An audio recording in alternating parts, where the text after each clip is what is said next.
Hello, everybody. We now have before us Svadhaya. SVA means self. So just make this gesture with me. Bring your hands to your heart, thumbs to the very center, and just feel that this place where your thumbs are, the place that your heart chakra resides, the place that your soul resides, that deep inside is your true self. And what we are doing through these practices in yoga is excavating and removing all the debris and all that is not truly us. And that then is your true self, your most authentic self. And it's right there. We just need to practice looking in, as well as then knowing that there have been others that have come before us. Wise elders, the sages, and they have passed along wisdom through the ages. And so that wisdom in sacred texts is another practice of Svadhaya, this Niyama.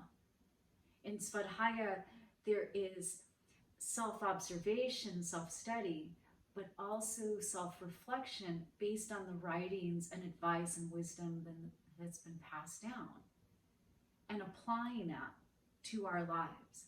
How does this that I'm reading in a sacred text reveal more of myself to myself? How can I apply that to my life right now? And then once we apply certain actions to our lives, watching as a witness, an observer, the implications, the result, the outcome of the actions that we take. And it's not in this way of dualism of like judging them right, wrong, good or bad. It's simply being curious as this observer and this witness of your life, learning about yourself. So I did this, it resulted in this, and without judgment, knowing that you're learning something from this time of self-reflection after the observation of what you've learned from this, that you can apply next time a similar situation occurs. Now, all of us are in this moment influenced by social conditioning.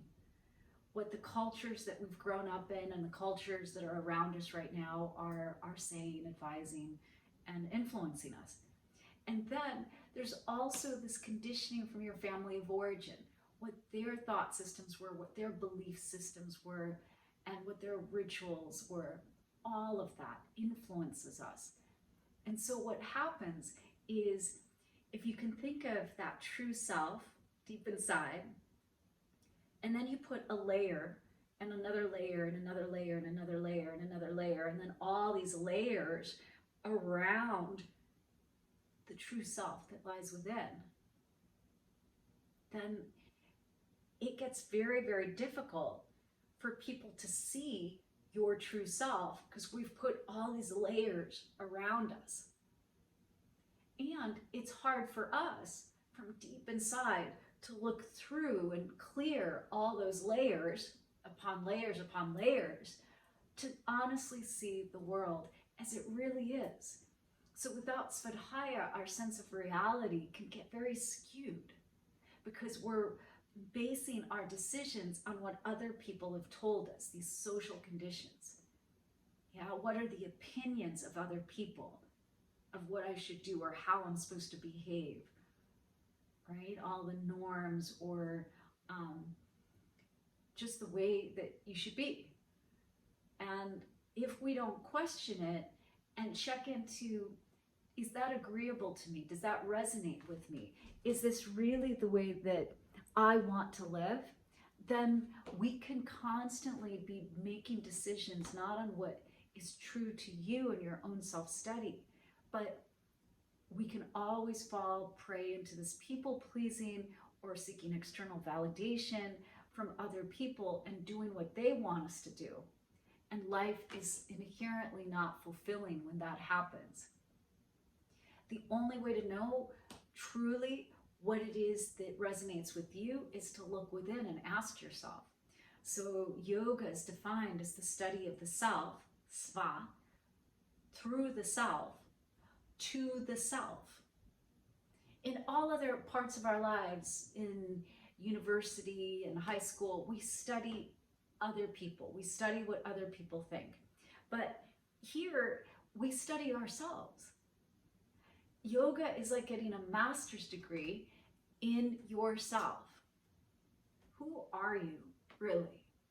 With all the illusions and all the good opinions of other people gone, who are you really on the inside, deep in the center, and what do you believe is true about yourself? And so that's the work that we have before us. And even within that work, don't believe every single thought that comes into your head from yourself to yourself. We're constantly having these streams of thoughts. You don't have to agree or believe every thought you have about yourself or about anything. You could use discernment. Like, is this true or is this not true? Asking yourself and then asking yourself again.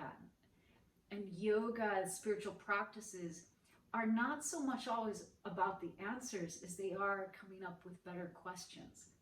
Questions of self-observation that can lead you to greater self-knowledge about yourself and who you believe you are and who you really, really are.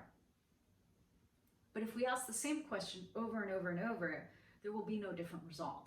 So we get better at asking the questions. And the poses in yoga are not the answers. The poses are questions. And then after a pose, you have more information gathered, and you can look and reflect on your opinion and what answer is being revealed from the inside out. But the pose itself is being refined to become a better and better question. But it is not the answer in and of itself, right? So Sva, S-V-A, Svadhaya, that it's really the self. Now I want to say that for many of us, we have an old wound of being called selfish. And I've had that too, that I've had to heal from. And it doesn't take a family member to tell you 20, 30, 40 times. It might have taken just one person in your life to say to you at one point, you're being selfish. And that could have imprinted, and now anything about the self, again, triggers that soft spot where you're grown sensitive to it and you don't want to ever be considered selfish again. But let me tell you, yoga is selfish. The whole practice is about you. It's about the sva. It's about you studying you through you to you. So yoga has always been inherently selfish. You're not studying my pose and how I'm feeling. You're studying how you're feeling in the practice. You're studying your thoughts in meditation. You're practicing the mantra and feeling the impact of the mantra for yourself, on yourself. So taking back that word is an important part of this. And knowing that there's nothing inherently wrong with being selfish. On an airplane, the emergency procedures are one of the first things they do before we even take off. And they explain, if there's a problem, the oxygen mask is going to drop from the ceiling. Who should you put that on? You don't put it on the children and the old people around you. You put it on yourself first. And yet nobody stands up on the plane and says, no, I shall not do that. I'm not going to do that. Everyone's okay, good idea. Because if you don't put the oxygen mask on yourself first, then you're going to run out of oxygen and no one is going to be around to help the children and the old people. So that is an example, but now you can amplify it in all aspects of your life. Like in the metta meditation, it always starts with you. May I be happy. May I be healthy. May I be peaceful. May I be loved.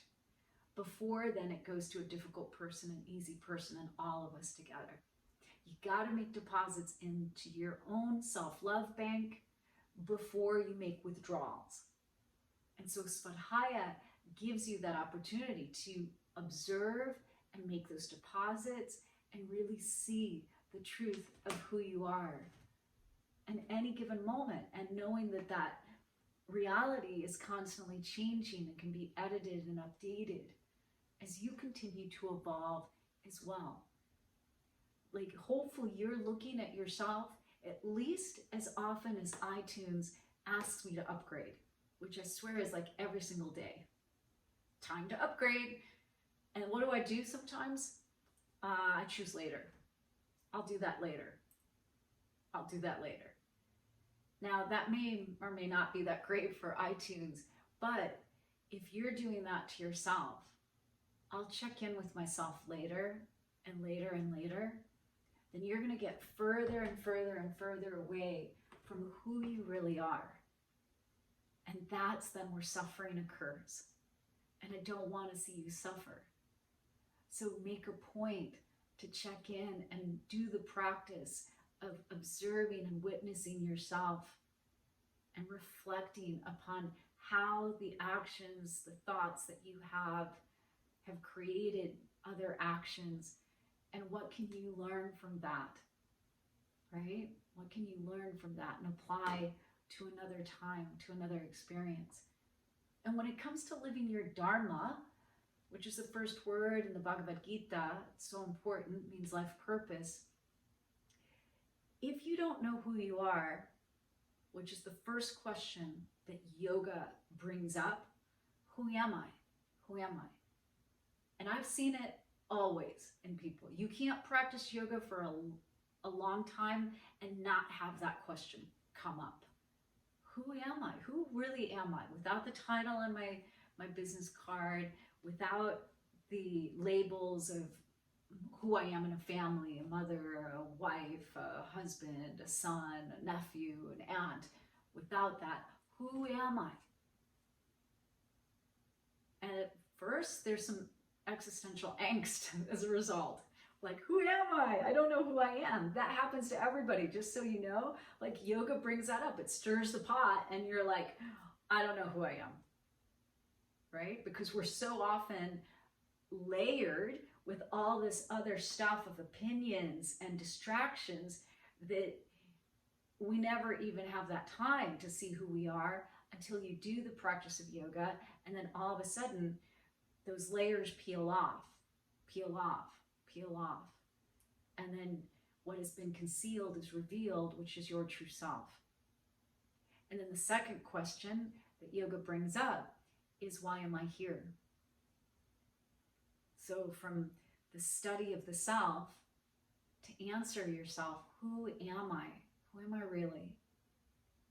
Then, once you look through that, the second question, why am I here? What is my purpose? What is my dharma? And that is a beautiful place to arrive to. And then beyond that is staying true to your most authentic self, to the answer of who am I, and staying true to living your dharma.